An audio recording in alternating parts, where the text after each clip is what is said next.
All right, we're going to start on sequences. The first thing we want to answer is, what is a sequence? Let's just get that out of the way right now. A sequence is just a list of numbers that hopefully has some kind of a rule for finding a general term of the sequence. So here's a sequence, 2, 3, 4, 5, and so on.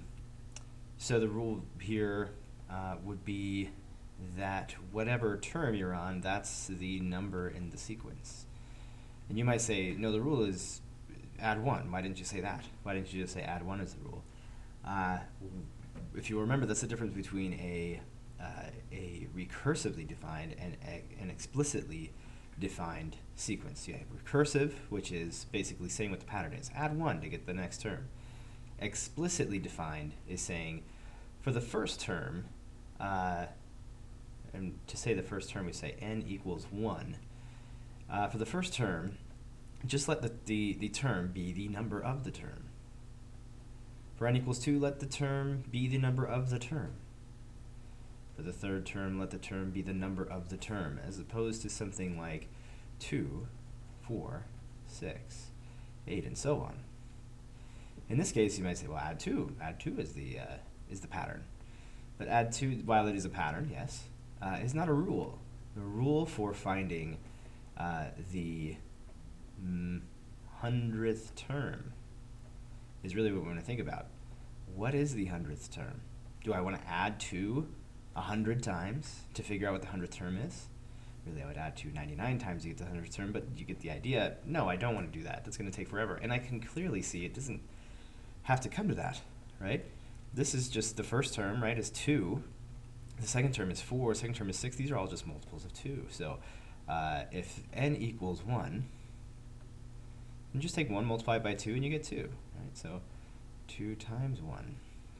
If n equals 2, just take 2 times 2. If n equals 3, and there n equals 3, 2 times 3. For the 100th term, when n equals 100, what do? I'll just take 2 times 100, and so the 100th term would be 200.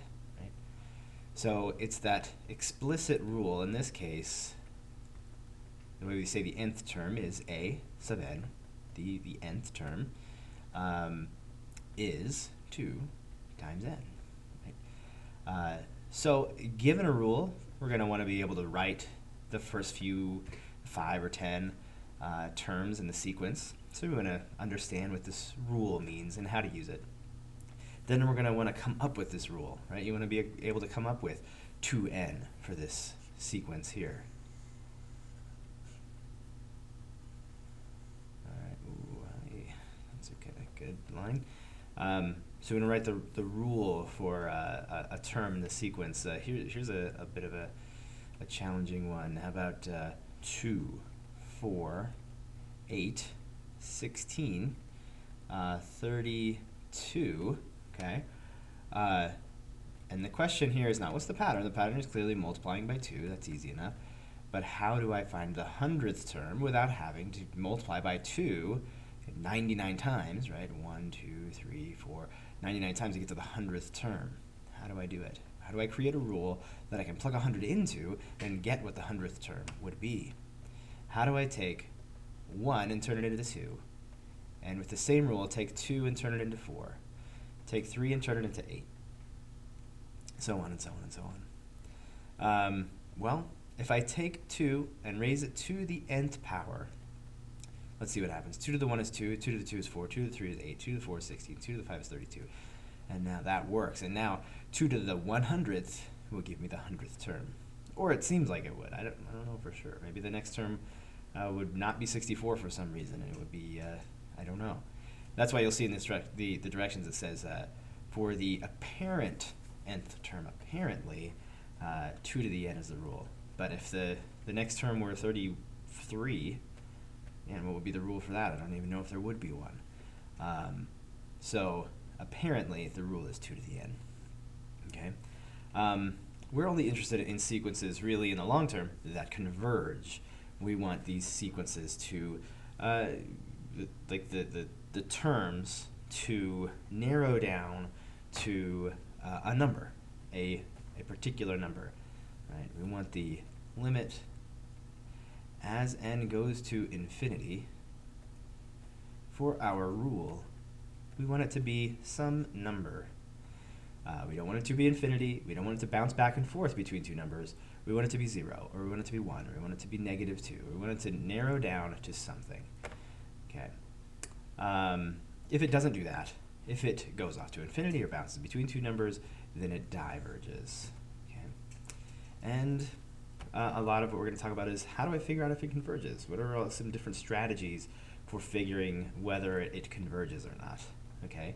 It starts off easy, and then it gets a little bit more thinky. You got to think a little harder about it. All right. So let's move on. And I'm gonna help you figure out some rules for like little harder and harder sequences, and then we're gonna move on to convergence. Okay, I'm just gonna go for it here, live, and see if I can figure out what the rule for some of these sequences are in the back of this section. So for this one, let's see. It seems like we have a fraction that is how the rule is structured. It's structured as a fraction, but sometimes it simplifies to something simple. So, and it looks like maybe it simplifies when the numerator happens to be divisible by 2, so that maybe the denominator is 2 always. And then the numerator is first 7, then 8 over 2 would be 4, 9 over 2, 10 over 2 would be 5. So how would I get the first term to be 7, and then 7, then 8, then 9, then 10, right? Because this is 8 over 2, 9 over 2, 10 over 2. So writing a rule that produces a 7, then an 8, then a 9, then a 10. So I guess we'll just take n, since n is 1 here, and n is 2. That's what you got to think. This is the third term. This is the fourth term. We'll just take n, and we'll add 6.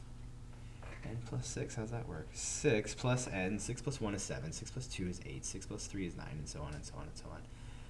And that certainly produces these 4 terms, and would seem to produce the next infinite terms, if I am right. That's what it says, the apparent nth term. These are good, these kind, because we get this alternating sign, positive, then negative, then positive. And I want to show you a trick for producing this positive, then negative. I'll show you the easiest one, and then I'll show you a trickier one. I have a way to produce positive, then negative. So first, just to get a positive, then negative, then positive, then negative, it's really unlikely that we're like subtracting something that goes negative, then adding enough to go positive, then subtracting enough to go negative, and it'll be quite tricky. Let's just try and write a rule for, we'll color code this, a rule for getting positive, then -1, then +1, then -1, and then a rule for 1 and 1/2 and 1/4 and 1/8. Okay? So first let's get that positive, negative thing going. So we have a positive one, a negative one, a positive one, a negative one. Let me show you a way to come up with that. It's pretty simple. But if I take -1 to the n, let's see how that works. So remember, this is n equals 1, n equals 2, and so on. -1 to the n, -1 to the 1 would be -1. So that's not quite right, but notice how it alternates. -1 to the 2 is +1, -1 to the 3 is -1. So what if I do -1 to the n plus 1? That kind of shifts this evenness or oddness by 1. So -1 to the 1 plus 1 is -1 to the second power, which is +1. If you do 2 plus 1, you get 3, you'll get a -1, and so on and so on and so on. Okay. And I'll show you a little what I think is a fancy way to get positive 1, then negative 1. So let's work on getting 1, then 1/2, then 1/4, and 1/8. Okay, so it's like cutting down by half each time, you know. So let's see, this is like 1 is like a power of 0, 1/2, that's like 1/2 to the 1, 1/4 is 1/2 to the second, 1/8 is 1/2 to the third. So what if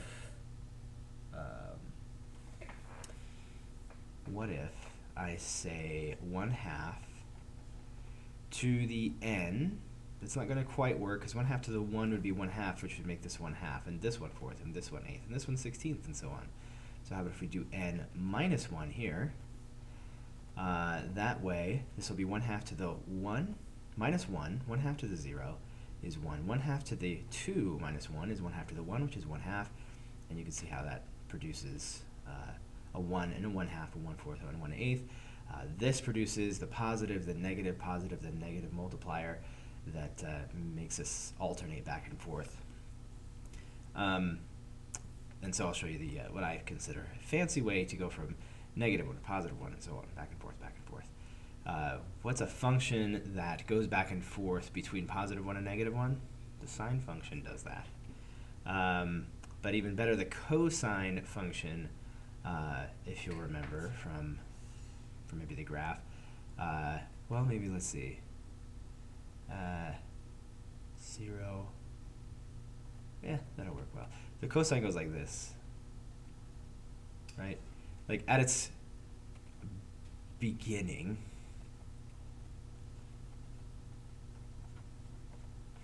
it starts at 1, then down to negative 1, then up to 1. And of course, there's all this in between stuff.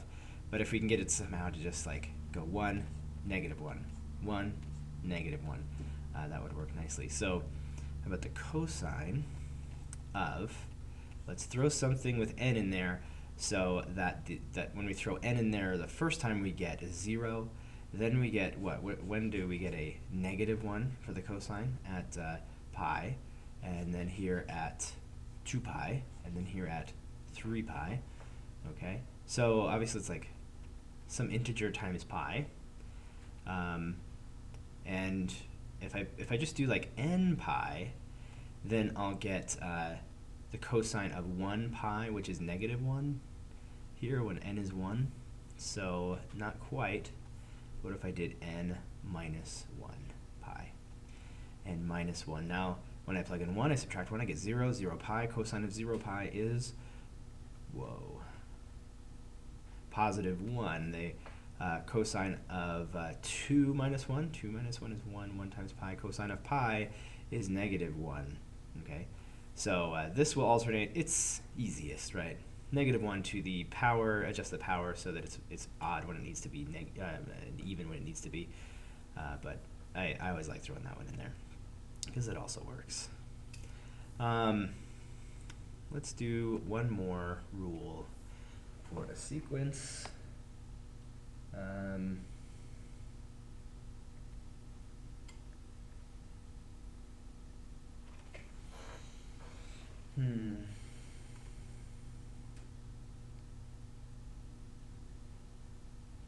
I'll just go with this one. Why not? 1, negative 3/2,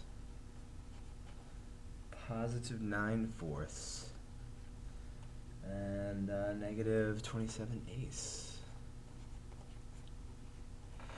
How do I do this? In this one, we had this positive negative thing going on, so we can borrow that from this one. Negative 1. I want it to be positive, the negative, so I want to use the same n plus 1 power. Or n minus 1 would work fine. But there we go. Here we have our alternating positive, negative. And what do we do? Well, this one was pretty simple because the numerator is always 1, but it seems this fraction, which I believe it will be a fraction, it seems to have a different rule for the numerator and denominator, and it's not as easy as like 3/2 times 1/2, or, well, it's times 3/2. It's times 3/2, right? Times 3, times 2, times 3, times 2. So, how about, this is like 3 to the first, 3 squared, 3 to the third, 2 to the first, 2 squared, 2 to the third. So how about 3 halves to the n power? How about the n minus 1 power, right? Because it's 1, then it's 3 halves, then it's 9/4, then it's 27/8, so on and so on. So yeah, that'll work. If we do an n minus 1, first it's 0, then it's a 1 power, then a 2, then a 3, and we get all those fractions there. All right. Well, there you go. Some rules for finding a sub n. They can be a little challenging. It comes with practice. You've seen it before, but you know, it's good to have a refresher.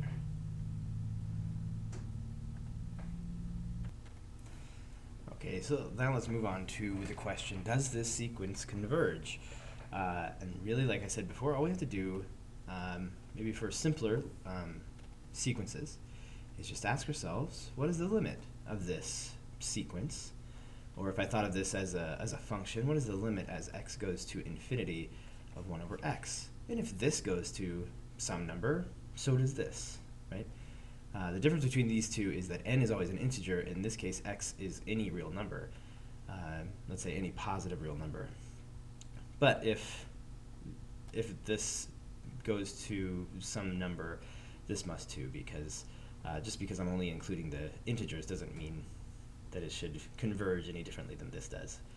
So, well, 1 over x, this becomes infinity. 1 over infinity is what we have called 0 many times before.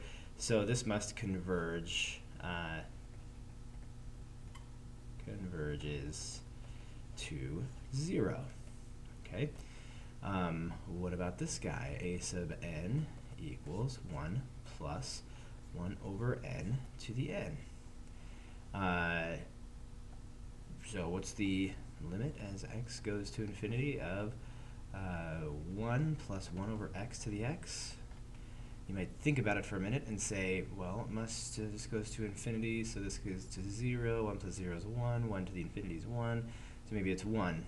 But if you remember, this converges to e. So this converges to e.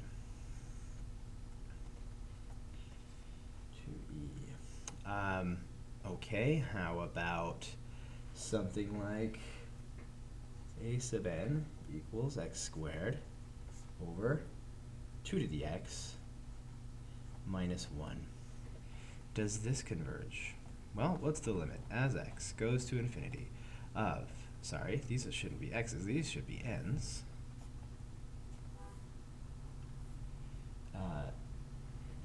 N squared over 2 to the n minus 1. So what's the limit of x squared over 2 to the x minus 1 as x goes to infinity?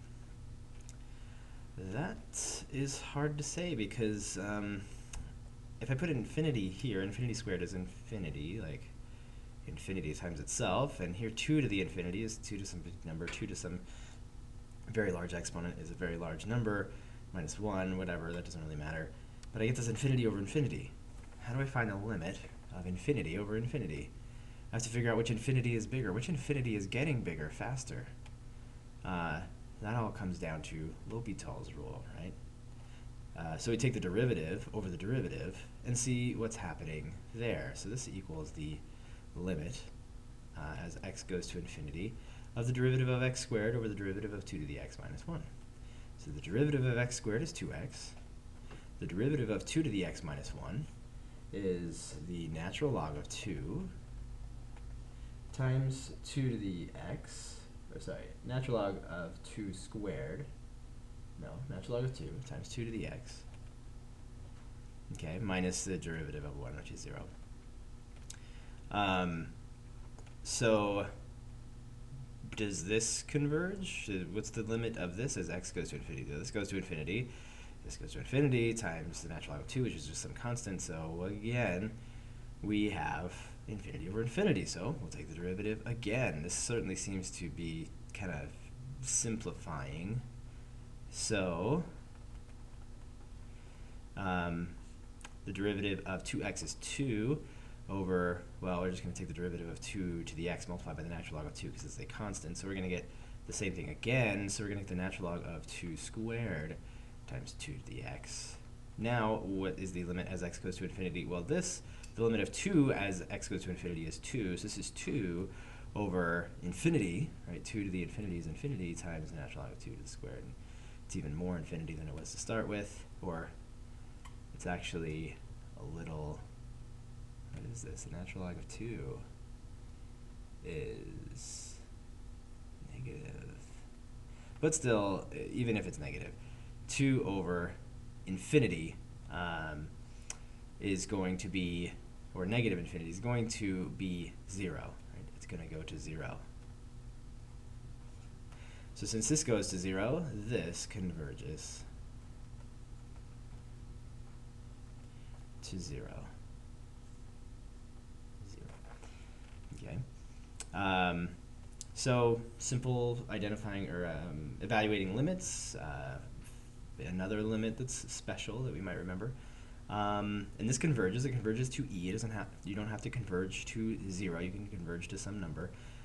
And this guy, using L'Hopital's rule, converges to 0. So there you go. Some simple ones. And L'Hopital's rule. That kind of an idea now is in your head. Let's do some more finding whether or not these sequences converge. Okay, so now let's talk about the absolute value theorem for converging. Let's just call it convergence. So the absolute value theorem for convergence says that a sequence will converge if the absolute value of a sub n converges. So if a sub n, the absolute value of a sub n, converges, or another way of saying that is specifically, not just converges, but the limit as n goes to infinity of the absolute value of a sub n converges to 0, then the actual term itself will converge to 0. The limit as n goes to infinity of a sub n also goes to 0. Here's an example. Now, this thing bounces back and forth between positive and negative, but if I just look at the absolute value of a sub n, well, a sub n is negative 1 to the n plus 1 times 1/2 to the n minus 1. We already wrote that. If I take the absolute value, then I can just forget this. This is the part that makes it bounce back and forth between positive and negative. So what about this? Does this converge to 0, specifically 0? Well, we could write it as 1 over 2 to the n minus 1, and then it becomes even a little more clear that we have a numerator of 1, a denominator of infinity, right? The limit as n goes to infinity of the absolute value of n is the limit as n goes to infinity of 1 over 2 to the n minus 1. This clearly goes to 0. So then a sub n must go to 0. The limit as n goes to infinity of a sub n is 0. So this converges to 0.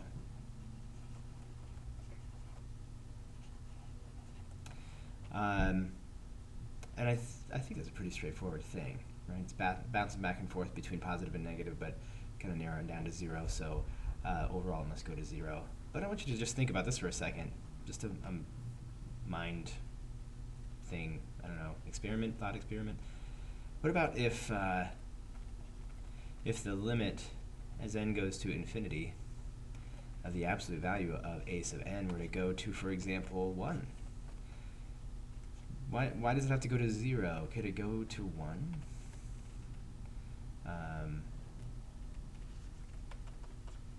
Question mark?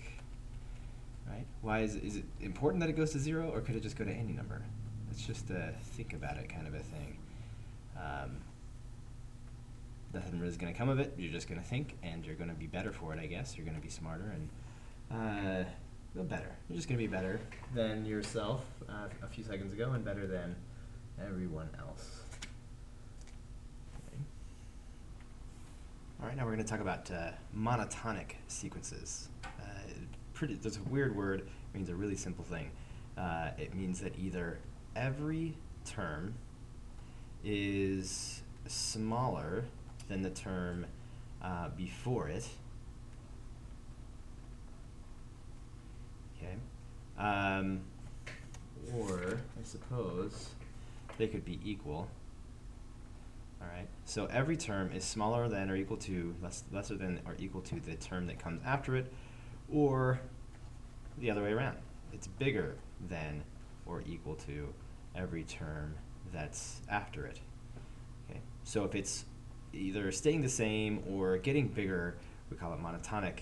If it's always getting smaller or staying the same, we also call it monotonic. It just is either, generally we think of it as an increasing or decreasing with a few times maybe that they're equal to each other. But we're really not quite interested in those as much. So how can I figure out if a function, or a sequence is monotonic or not? Let's take this for example. I could, what could I do? I could use my intuition, right? Is this going to be getting bigger or smaller all the time? Pretty clearly, it's going to always get a little bit bigger, right? Because I'm going to be subtracting off first 1, then half, then a third, right? So the first term is going to be 3. That's 4 minus 1. 4 minus 1/2 is going to be 3.5. 4 minus 1/3 is going to be 3 2/3, which is a little bit bigger than 3.5.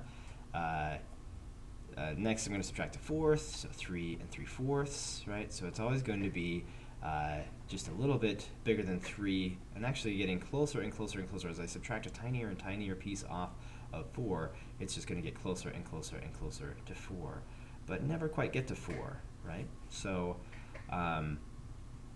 we would also say then, just to talk about another term that's going to come up, that this sequence is bounded, okay? Which means that it's bounded above and it's bounded below. It's bounded above because a sub n is always less than 4, right? No matter how big n gets, this is still non-zero, so we're going to subtract a non-zero number from 4, so we're going to get something slightly less than 4. We'll never get to 4, it'll never be bigger than 4. Also, a sub n is greater than or equal to 3, right? It can never be less than 3, so it's bounded on the bottom, bounded below, by 3. You can kind of think of this as a graph, kind of helps that way. So a sub 1, right, 1, and a sub 1 is 3, okay? Then here's 4. Here's 3. And we're always somewhere in between here. We go to 2, we're at 3.5. We go to 3, or sorry, 2 and 3. We're at 3 2/3. Then we're 3 3/4. And we're just getting closer and closer and closer with each next term, closer and closer to 4. Never less than 3, never more than 4. So we're bounded below and we're bounded above. We're also monotonic because it's always getting bigger, okay? And there's this theorem 9.5 that has to do with being monotonic and bounded. Remember, we have bounded above and we have bounded below, and if we're both, we're bounded, just bounded. Okay, you can be bounded above without being bounded below, you can be bounded below without being bounded above, but if you're both, you're just strictly bounded, okay? So that's one way we can see if it's monotonic, just kind of use our intuition. Let's see. We could also take a sub n. Let's look at this function, f of x, which is 4 minus 1 over x. What's another way that we could show that this is monotonic? What if I take the derivative? Right, so this would be 4 minus x to the negative 1. So this would be 0, right? The derivative would be 0 minus, let's see, the derivative, so positive x to the negative 2. That's it. I was having a crisis of derivative, antiderivative. 1 over x squared. So what would be true about a monotonic sequence if we look at the derivative of the function that replaces n with x? Well, what can I say about this derivative and whether or not it would be monotonic or not? This derivative is always positive, so the function itself would look something like this, right, where it's getting closer and closer to 4, but the slope is always, it's not good drawings of the tangent lines, but always positive. So if it's always positive, the next term must always be bigger, and so we're monotonic. So we can take the derivative of the function that replaces n with x and see if that derivative is always positive or always negative. So there's another idea, take the derivative. We could, for another example, I'm going to take 85, which is what I'm assigning you, but I'm going to give you a little bit of a head start here. Let's say I take a sub n, which is n over 2 to the n plus 2. Try taking that derivative. Think about that idea, take the derivative, see what happens there. But we could also just ask ourselves, it seems like this will be decreasing. So let's look at that idea. Is this going to be bigger always than the next term? So what will the next term be? It will be, well, it won't be n, it'll be 1 more than n. Right? If this is 3, this will be 4, 5, this will be 6.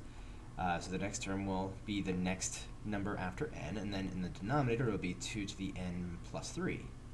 Right? Because if I take n plus 2 and I add 1 to it, I'll get n plus 3. So will one of these always be, will this always be bigger than this? To give you a little bit of a head start, how about if we multiply both sides by, basically cross multiply this side by 2 to the n plus 3, multiply this side by 2 to the n plus 2, right? So 2 to the n plus 3 times n, is that greater than 2 to the n plus 2 times n plus 1? Okay, then I'm going to just leave you there. See if you can figure out if this is always bigger than this. Can you prove it? And can you get it down to be like, oh, n plus 1 is greater than or equal to n? Of course it is. Right, something like that. And let's see, we could talk about whether or not this is bounded. Let's see. If it's, I guess we don't want to quite talk about boundedness until we talk about whether or not it's getting always bigger or always smaller. So we'll just leave you to that. Then talk about if it's bounded. Is there a number that it cannot exceed? Is there a number that it cannot go below? If yes to both of those, that it's bounded. If yes to one of those, it's bounded above or it's bounded below only. Okay. Now there's this Theorem 9.5 again that says if your sequence is monotonic, which means it's always getting bigger or always getting smaller, and bounded, strictly bounded, like above and below, then it converges. And this makes sense. Like if we look at a graph, okay, let's say it's bounded here and here, and it's monotonic in that it's always increasing. Well, but this, I get this was my first term, my second term, third term, fourth, right? And it is getting bigger, right? It's monotonic. It's always getting bigger. It'll never get smaller in the next term. But it's also bounded, so it's never going to exceed this value. It's never going to exceed this value. So it must converge to whatever this is. Let's look at another sequence. Maybe it's bounded above by this and below by this, but it's monotonic in that it's always decreasing. So it's always getting smaller, smaller, smaller. And it's bounded below by this number, so it must converge to whatever this number is. Okay? So if we can show that something is monotonic and bounded, then it must converge. Let's go back to this first guy. We showed that this was monotonic. Not crossing that out. Monotonic, yes. Bounded, yes. It's both. So it must converge. What does it converge to? Since it's monotonic and then it's increasing and it's bounded above by 4, and then it converges to 4. And that's what Theorem 9.5 says. Okay. So as you try to prove something by 9.5, you have to show that it's monotonic, always getting bigger, always getting smaller, and it's bounded. It'll never get above this, it'll never get below that. All right. I know this bounded monotonic stuff is not it's kind of new. It's not the easiest thing. So of course, ask me any questions at any time. I'd be glad to help. Thanks for watching.